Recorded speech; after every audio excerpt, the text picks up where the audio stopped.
Most commonly cancers in females are breast cancer, cervical cancers, males में colorectal cancers है और head and neck के cancers बहुत ही common है।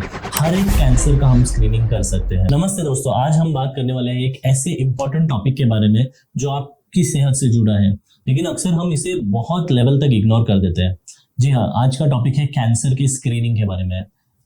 ये टॉपिक या ये बात आपने कभी सुनी है? आई डोंट नो, बट आपने ये जरूर सुना होगा कि आपकी फैमिली या फिर आपके क्लोज रिलेटिव में किसी ना किसी को कैंसर हुआ है। स्क्रीनिंग के प्रोग्राम्स काफी रोबस्ट है, बट इंडिया में अनफॉर्चुनेटली इतने स्ट्रॉन्ग प्रोग्राम्स नहीं है। तो चलिए जानते हैं इस वीडियो में कैंसर की स्क्रीनिंग के महत्व को, और इस तरह से आप अपने हेल्थ का ख्याल भी रख सकते हैं या फिर कैंसर को जल्दी से पकड़ सकते हैं।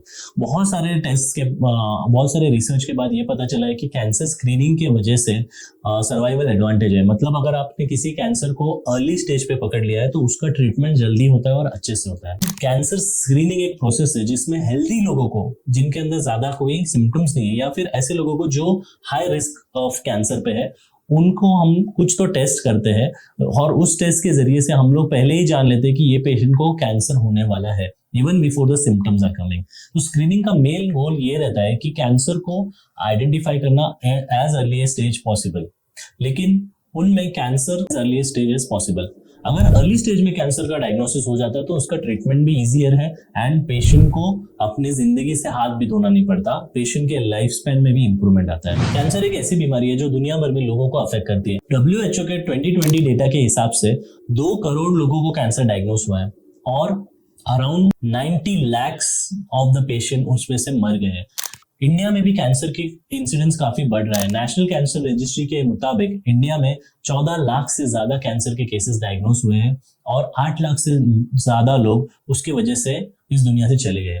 ये स्टैटिस्टिक हमें ये बताती है कि कैंसर एक बहुत ही सीरियस इशू है, लेकिन अगर हम स्क्रीनिंग करते हैं तो हम इनमें से काफी सारे पेशेंट हैं जिनकी जान पहले ही बचा सकते हैं और उनके लाइफ स्पैन को बढ़ा सकते हैं। तो स्क्रीनिंग टेस्ट किस तरह कर सकते हैं, आइए हम जानते हैं। स्क्रीनिंग में हम ये जानते हैं कि आपका एज, जेंडर, रिस्क फैक्टर क्या है, कॉमन स्क्रीनिंग टेस्ट क्या क्या होते हैं, ये हम देखेंगे। तो सबसे पहला है मैमोग्राफी। मैमोग्राफी ये होता है कि जिसमें ब्रेस्ट कैंसर के लिए हम लोग स्क्रीनिंग करते हैं। Mammography is kind of a high resolution x-ray of the breast of females of particular age, और उसके अंदर अगर कोई कैंसर की शुरुआत भी होगी तो हमें पहले ही पता चल जाता है। Second is pap smear.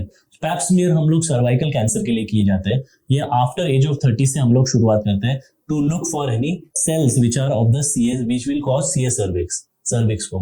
Colonoscopy. Now colonoscopy हम कोलोरेक्टल कैंसर्स के लिए करते हैं। 50 साल या उससे ज्यादा की उम्र के अंदर हम लोग इसको एडवाइस करते हैं, बट अभी ये जो एज क्राइटेरिया ये और भी 45 तक लाया है, specially in the US।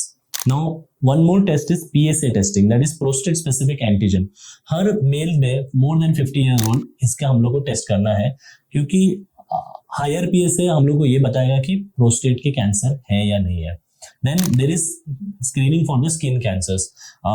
Skin cancer या स्किन स्पेशलिस्ट के पास अगर आप जाओगे तो फिर वो लोगों के पास भी एक स्पेशल टेस्टिंग होती है जो आपको स्पेसिफिकली स्किन कैंसर के बारे में भी पहले ही स्क्रीन कर सकती है। इंडिया में कैंसर के केसेस बढ़ रहे हैं, लेकिन कैंसर स्क्रीनिंग का अवेयरनेस अभी बहुत कम है। एक स्टडी के मुताबिक only 12% of population in India get screen for cancer. जी हाँ, आप सही सुन रहे हो, सिर्फ 12% लोग इंडिया में कैंसर स्क्रीनिंग्स को अंडरगो करते हैं। ये नंबर्स काफी छोटे हैं और इससे हम लोगों को पता चलता है कि इंसान अपने हेल्थ को, या फिर इंडिया में हम अपनी हेल्थ को कितना सीरियसली ले रहे हैं। स्क्रीनिंग्स को टाइमली करने से हम कैंसर को अर्ली स्टेज में डायग्नोस कर सकते हैं और उसे अर्ली स्टेज में ट्रीट कर सकते हैं। एक स्टडी के अनुसार अगर हम कोलोन कैंसर को अर्ली स्टेज में हम पकड़ लेते हैं तो 90% ऑफ द केसेस में अर्ली डायग्नोसिस, अर्ली ट्रीटमेंट होता है and patient can live almost a normal life. This is a very big thing. तो आपको ये समझ में आ गया होगा कि कैंसर स्क्रीनिंग कितना इंपॉर्टेंट है या स्क्रीनिंग के क्या बेनिफिट्स है। What are the benefits? फिर से हम लोग एक बार देखते हैं कि what are the benefits. First is early detection. Cancer का अर्ली स्टेज में पकड़ा जाना, अर्ली स्टेज में ट्रीट होना एंड सर्वाइवल बढ़ना। Better treatment option. Early stage में अगर हम लोग कैंसर को पकड़ लेते हैं तो उसके लिए ट्रीटमेंट ऑप्शंस भी काफी अवेलेबल है। लेट स्टेजेस में we are not left with more options of treatment. Prevention. कुछ स्क्रीनिंग से हम लोग कैंसर के फैक्टर्स को समझ सकते हैं, जैसे कि ल्यूकोप्लेकिया हो गया ओरल कैंसर्स के अंदर, तो हम लोग उसको देख सकते हैं, हम लोग उसको ट्रीट कर सकते हैं उस टाइम पे, या एक्सरसाइज कर सकते हैं so that it will not turn into an malignancy. मेरी आपसे एक रिक्वेस्ट है कि अगर आप 50 या उससे ज्यादा उम्र के हो तो डेफिनेटली आपको स्क्रीनिंग टेस्ट के कुछ रिस्क भी हो सकते हैं, लेकिन ये रिस्क बहुत ही छोटे छोटे होते हैं, जैसे कि फॉल्स पॉजिटिव आना, जिसमें टेस्ट गलत रिजल्ट दिखा सकता है, बट इसको हम लोग जब रिपीट करते हैं तो फॉल्स पॉजिटिविटी भी कम हो जाती है। या फिर कोई कोई इन्वेजिव टेस्ट रहते हैं जैसे कि कोलोनोस्कोपी, तो कोलोनोस्कोपी में लेस देन 1% चांस होता है कि आपको कुछ कॉम्प्लिकेशंस हो, बट उससे ज्यादा बड़ा बेनिफिट है। तो रिस्क बेनिफिट एनालिसिस करेंगे तो फिर भी हमें स्क्रीनिंग करना जरूरी है, यही प्रूव होता है। अगर आपको स्क्रीनिंग के बारे में ज्यादा जानना है तो आप डॉक्टर से कंसल्टेशन ले सकते हो और इन चीजों को ज्यादा समझ के आगे बढ़ा सकते हो। स्पेशली एक बहुत इंपॉर्टेंट पॉइंट मैं आपको यहाँ पे देना चाहता हूँ कि अगर आपकी फैमिली में किसी को भी किसी प्रकार का कैंसर हुआ है तो आपको डेफिनेटली स्क्रीनिंग करना ज्यादा जरूरी है। अगर आप ये वीडियो अब देख रहे हो तो डेफिनेटली मुझे पता होगा कि आपकी लाइफ में किसी ना किसी को कैंसर हुआ है और वो ज्यादा अर्ली स्टेज पे या ज्यादा लेट स्टेज पे डायग्नोज हुआ है। उस केस में आपको स्क्रीनिंग जल्दी करना ज्यादा जरूरी है। आपके सर्जन ने अगर आपको ये बताया नहीं बताया I don't know, but definitely you will need more screening और अर्ली स्क्रीनिंग। तो दोस्तों कैंसर स्क्रीनिंग को अपने रूटीन का एक हिस्सा बना लीजिए। अगर आपको लगता है कि आपको या आपके फैमिली मेंबर्स को स्क्रीनिंग की जरूरत है तो आज ही अपने डॉक्टर से कंसल्ट कीजिए। और ये वीडियो अगर आपको अच्छा लगता है तो आप अपने दोस्तों के जिसके फैमिली में कैंसर हुआ है या फिर जिनको भी आप केयर करते हो, प्लीज ये शेयर कीजिए। इसमें मैंने काफी सारी इंफॉर्मेशन दी है अबाउट द screening.